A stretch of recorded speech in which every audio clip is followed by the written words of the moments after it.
प्यारे बच्चों, कैसे हो सब अच्छे होंगे। तो चलिए आज हम पढ़ते हैं श्लोक के माध्यम से हम सीखेंगे कुछ अच्छी और प्यारी प्यारी बातें जो हमारे जीवन में बहुत काम आएंगी और उनको जीवन में हम अपनाएंगे तो हम एक सफलता के मार्ग पर चलने में कामयाब होंगे। तो चलिए बच्चों पढ़ते हैं हम श्लोक का। देखिए पहला श्लोक क्या है हमारा, देखो। अर्थोगम नित्यम रोगिता च प्रिया च भार्या प्रियवादिनी च वश्य च पुत्रो अर्थकारी च विद्या सर्वजीव लोकस्य सुखानि राजन। तो देखो विद्या के बारे में क्या बताया। अर्थोगमो नित्यम रोगिता च, नित्य धन का आगम, ठीक है, यानी कि हमेशा धन का आगम और स्वस्था अर्थात रोग रहित काया, सुंदर और प्रिय बोलने वाली पत्नी, पुत्र को वश में होना। पुत्र वश में कैसे होता है, जब वो आज्ञाकारी होता है, सारा कहना मानता है वो ना। और विद्या ऐसी जो धन प्राप्त करने वाली हो। हे राजन, जीवलोक में ये 6 सुख है। कौन कौन से हैं 6 सुख हमारे जीवन लोक में। पहले तो हमेशा धन का आगम, स्वस्थता हो, हम स्वस्थ रहे, रोग रहित काया हो, सुंदर और प्रिय बोलने वाली नारी हो, और हमारा पुत्र जो है वो आज्ञाकारी हो, और विद्या ऐसी हो जो धन प्राप्त करने वाली हो, यानी कि हमने ऐसा विद्या सीख रखी हो, ऐसी पढ़ाई कर रखी हो, ऐसा ज्ञान हो हमें जो हमें धन प्राप्त कराए। तो ये क्या है, हमारे जीवलोक में 6 सुख हैं। ठीक है बेटा, अब ये 6 सुखी हुए, अगर ये सब हमारे पास है तो क्या हम सब सुखी रहेंगे, फिर कोई दुखी होगा ही नहीं। दूसरा देखो क्या, सर्पः पिबन्ति पवनम न च दुर्बलावस्थे। ठीक है, सर्पा पिबन्ति पवनम न च दुर्बलावस्थे शुष्क ही तरिणहि वन गजाः बलिनः भवन्ति कंदै फलहि मुनिवरा शप्यन्ति कालम संतोष एव पुरुषस्य परम निधानम। ठीक है बच्चों, देखो कितना अच्छा श्लोक है। सर्पः पिबन्ति पवनम न च दुर्बलावस्थे, यानी कि जो सांप है वो क्या हवा पीते हैं लेकिन कमजोर नहीं है, यानी कि ये नहीं कि वो हवा पी रहे तो कमजोर हो जाएंगे, और वो बिल्कुल भी दुर्बल नहीं है। और सूखी घासों के खाने से हाथी बलवान होते हैं। ठीक है, सांप हवा पीते हैं और वे दुर्बल नहीं होते, हवा पीते हैं लेकिन हवा पीने से कमजोर नहीं होते। और जो हाथी है वो बलवान है, लेकिन वो क्या खाते हैं, सूखी घास ही तो खाते हैं, है ना।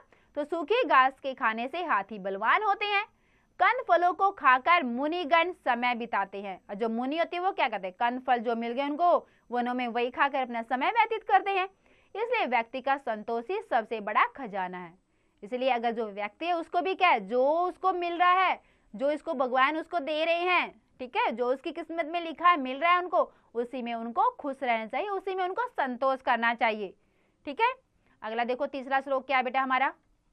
तीसरा श्लोक है प्रारंभते न खलु विघ्न भय निश्चय प्रारंभे विघ्न विहता विरमन्ति मध्यमा विघ्ने पुनः पुनरपि प्रति हन्यमानः प्रारब्धा उत्तम जनः न परित्यजन्ति। अब देखो यहाँ पे 3 लोगों के बारे में बताया, नीचे वाले लोग, फिर मध्यम लोग, फिर सबसे श्रेष्ठ व्यक्ति।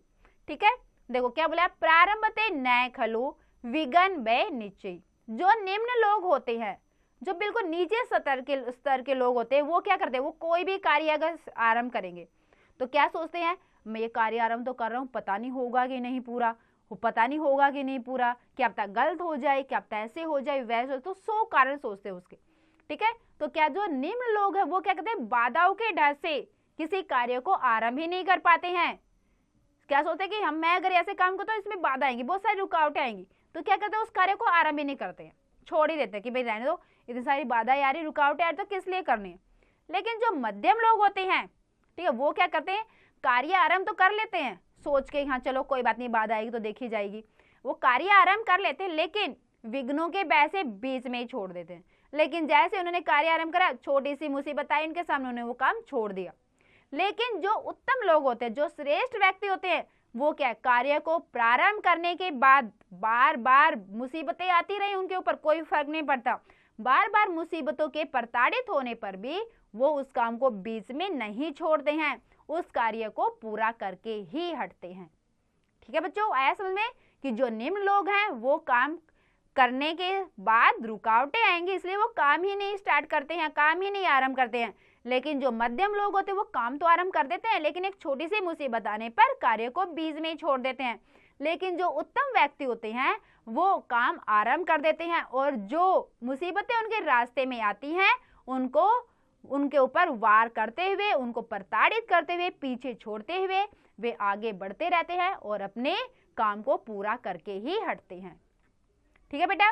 चौथा देखिए श्लोक क्या है हमारा, मनीना वल्यम वल्लेन मणि है, मनीना वल्लेन विभाति कर है, कविना च विबुर विबुना च कवि है, कविना विबुना च विभाति शबा, मणिना वल्यम वल्लेन मणि।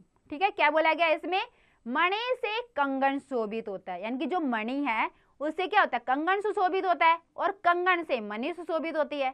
ठीक है, मणि है जो वो कंगन में लग गई है तो कंगन सुंदर दिख रहा है, और कंगन सुंदर दिख रहा है तो किस लिए दिख रहा है, मणि के कारण, वो मणि के लगी उसमें तभी तो सुंदर दिख रहा है ना। और मणि युक्त कंगन से अगर वो जो मणि युक्त कंगन है वो हाथ में पहन लिया तो फिर हाथ सुंदर लगेंगे, है ना। तो क्या हुआ देखो, मणि से तो कंगन सुशोभित हुआ और कंगन से मणि और फिर मणि युक्त कंगन से हाथ सुशोभित हुआ, हाथ सुंदर लगा। ऐसे ही कवि से राजा सुशोभित होता है और राजा से कवि। ठीक है, अगर राजा है और उसका कवि है, उसकी कविता रचता है, उसकी राजा की प्रशंसा के उसमें है ना, तो क्या है, कवि से ही राजा सुशोभित होता है और राजा से कवि, है ना। अगर कवि को भी राजा की आवश्यकता है और राजा को भी कवि की आवश्यकता है, दोनों के एक दूसरे की आवश्यकता है, और दोनों से क्या होती है, सभा सुशोभित होती है। जब राजा और कवि दोनों होते हैं सभा में तब क्या है, सभा सुशोभित होती है। ठीक है बेटा, आया समझ में।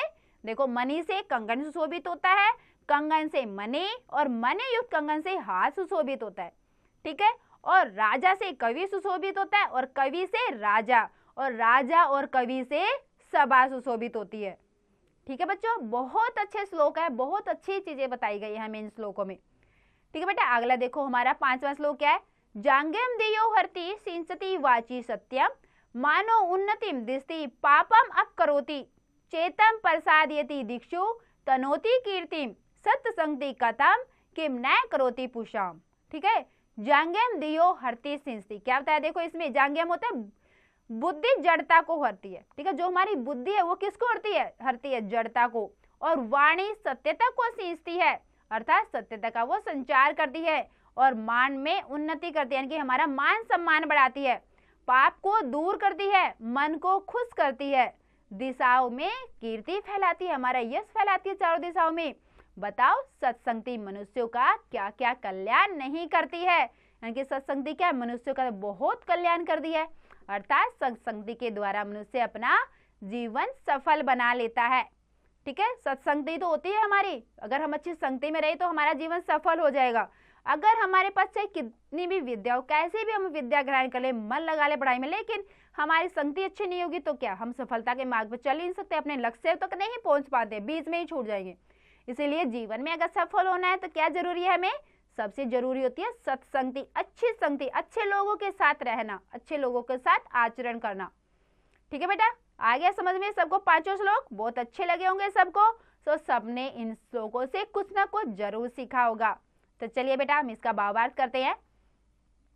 भावार्थ देखिए, पहले श्लोक का क्या है, नित्य धन का आगम, स्वस्थ और स्वस्थता अर्थात रोग रहित काया, सुंदर और प्रिय बोलने वाली पत्नी, पुत्र को वश में होना अर्थात कल्याणकारी यानी कि आज्ञाकारी पुत्र, और विद्या ऐसी जो धन प्राप्त करने वाली हो।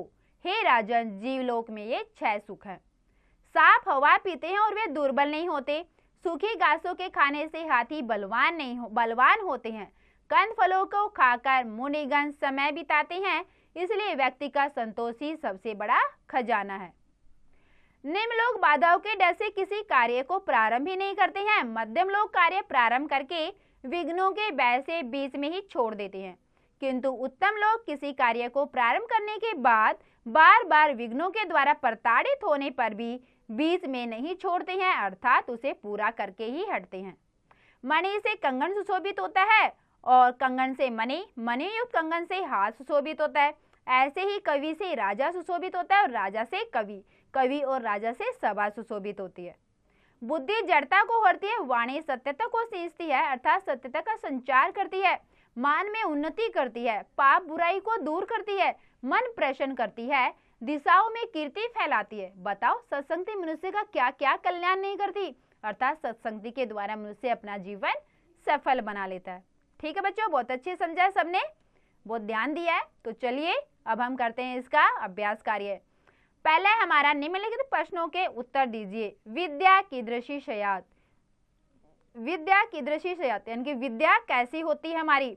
विद्या कीदृशी स्यात्, विद्या अर्थगमो स्यात्। ठीक है बेटा, आगे है हमारा देखो दूसरा प्रश्न क्या, देखो बेटा, संतोष एवं परम निदानम इत्यर्थम पाठानुसारम द्वे उदाहरणम लिखत। तीसरा है मध्यम जना कीदृशा भवन्ति। चौथा है उत्तम जना किम न कुर्वन्ति। पांचवा है करा कथम विभाति।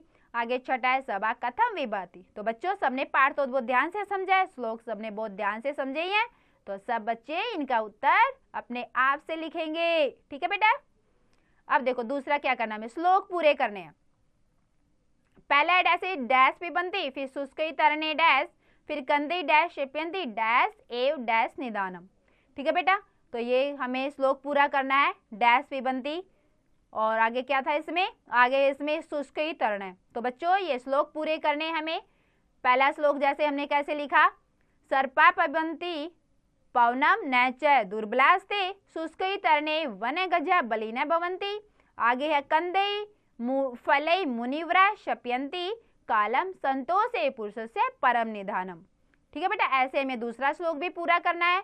मनीना डैश मनी है, डैश विभाती कर है, कविना डैश कवि है, कविना डैश। तो ये श्लोक भी आपको इसी प्रकार पूरा करना है। आगे बेटा, निम्नलिखित श्लोकों का अर्थ हिंदी में अनुवाद कीजिए। अर्थगमो नित्यम रोगिता च प्रिया च भार्या प्रियवादिनी च वैश्य पुत्रो अर्थकारी च विद्या सर जीवलोकस्य सुखानी राजन।